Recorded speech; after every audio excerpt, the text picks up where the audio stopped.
A graphical highlight of Unreal Engine 4 is our real-time dynamic global illumination and glossy specular reflection. So these objects that you see, the statues, as they change their state from a diffuse material to a specular, they not only change the way light bounces, but they also change the color of the light bouncing around in the scene.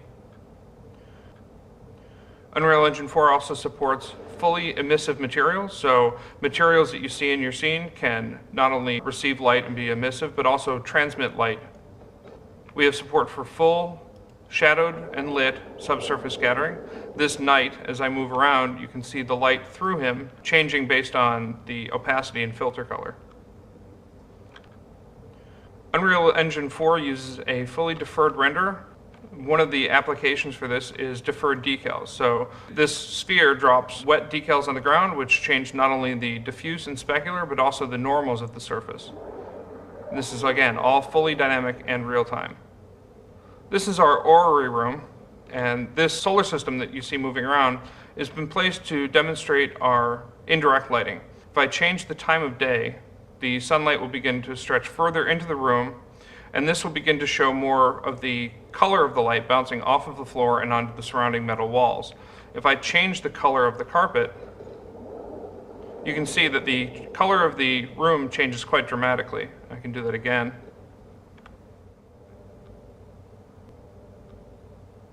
There we go. Now if I were to say, grab my spotlight planet here and use it to illuminate my room, as I move it around, it illuminates different elements of the scene, which then bounce their colored light on every aspect of the scene correctly. You can even see the reflection of the different floor colors on this sphere itself.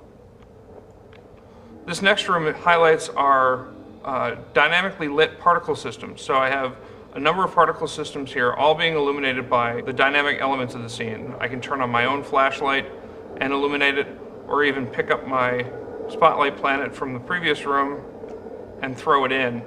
And you'll see this all works together dynamically in real time.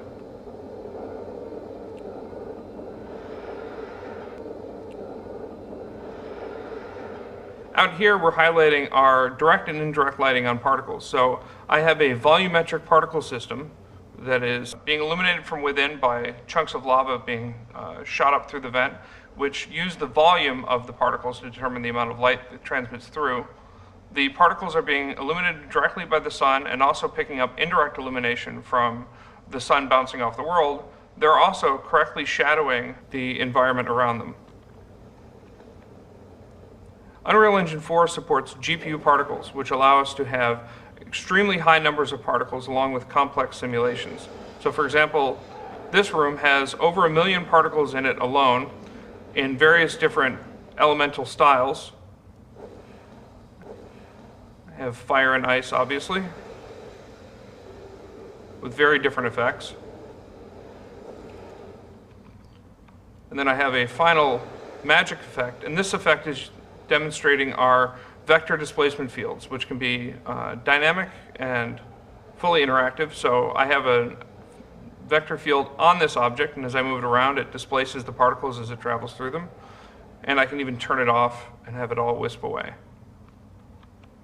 This room is highlighting our improvements to post-process. We now have per pixel lens flares, so any bright element in the scene will become part of the lens flare, as well as full eye adaptation. So if the windows were to suddenly close, my scene becomes dark, my eye adaptation will adapt the focus exposure, and then if the floor were to collapse, I have bright elements in my scene, so my lens flares are back, and it's all, again, fully dynamic and fully real-time. Heading up the stairs, we come to the hallway from our demonstration. And this has both my night from the cinematic and also full time of day. So if I watch the sunset,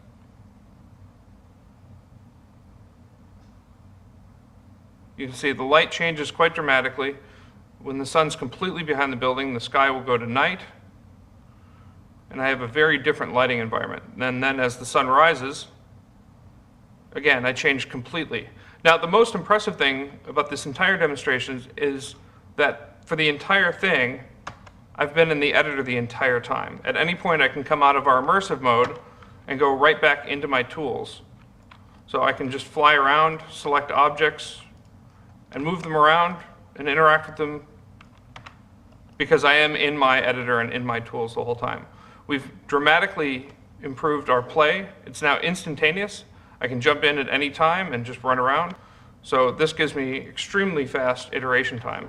At any point, I can see the changes I've made in-game without leaving my editor. We've rewritten our user interface. It's all completely dockable and reskinnable, so I can put any part of it in any part of my, my layout. We now have this details panel that you see on the right. And details allows me to see not only the properties of the object, but also in-depth information about it. For example, what class it is, where its location in the world, as well as what materials are applied, and even drill down further and see what textures are part of that material. I mentioned I can see what class it is, and that's very important because this is a blueprint. In Unreal Engine 4, we use Kismet to script not only our levels, but also individual assets in what we call blueprints. A blueprint allows me to have an instanced class placed in my level that can have custom behavior. So for example, when I click on this statue, you can see the Kismet graph executing in sequence, so I can see exactly what's going on at any point. This allows for much more powerful debugging. At any point, I can jump out and go over and begin making changes, drag off to create new connections with a nicely laid out list of things that I can call from this point. I can also quickly put a breakpoint in, and now when I play, if I trigger that breakpoint, it will stop the editor, stop the game, allow me to step through and see the state of any of these values, and then resume and see the continuing game.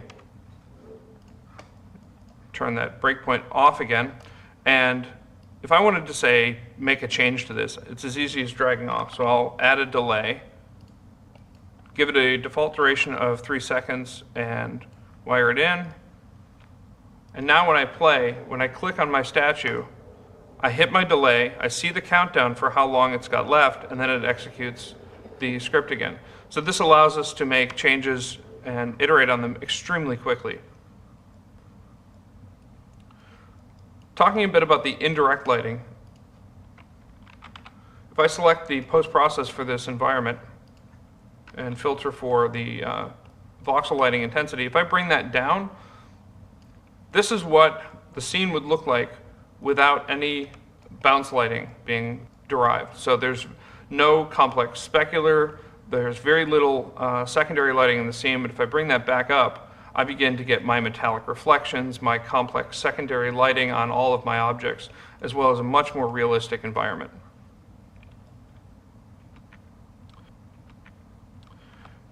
Over in the orrery room, if I select that orrery, I can see there's a number of properties that are being set up inside of this blueprint. So in the construction script, I have all of the parts of it being put together in sequence. And then I reach the sequence split, which creates each planet individually. Each one of these lines represents an individual planet. And then I have all of the variables that are used to drive the various behavior. Now, this is what the variables tab looks like. If I dock this here, you can see there's quite a few of them.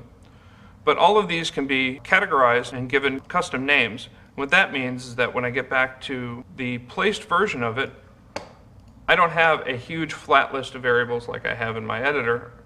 I have nicely categorized, friendly named properties that allow me to make changes without having to know how the script was made. Now, I showed play in editor, which instantaneous, I'm in, my game is running, I can interact with my planets, run around.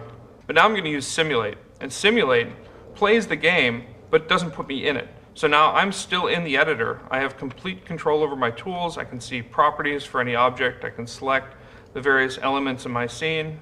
But because I'm not in the game, I can watch everything happen. And then at any point, I can click possess and become part of the game and begin interacting with my game as a player. So one last thing I'm going to show off. If I hit play and run around in my world, I can hit F10 to eject, and now I see my player's representation in the world again. If I open up his details panel and his code view, it will populate with the functions for that class, in this case a player. If I double click on one of those functions, it will open the source file for that class and go straight to that function. So this has leg strength, and I'll change that, minimize this, and I'm going to click compile and possess. So I'm back in my character playing the game. I can't jump very high, but when it finishes compiling, I become superhuman. So I can make these kind of changes while I'm playing the game, while I'm in my editor, while I'm making changes to my environment and my tools and everything, all in real time, as you see.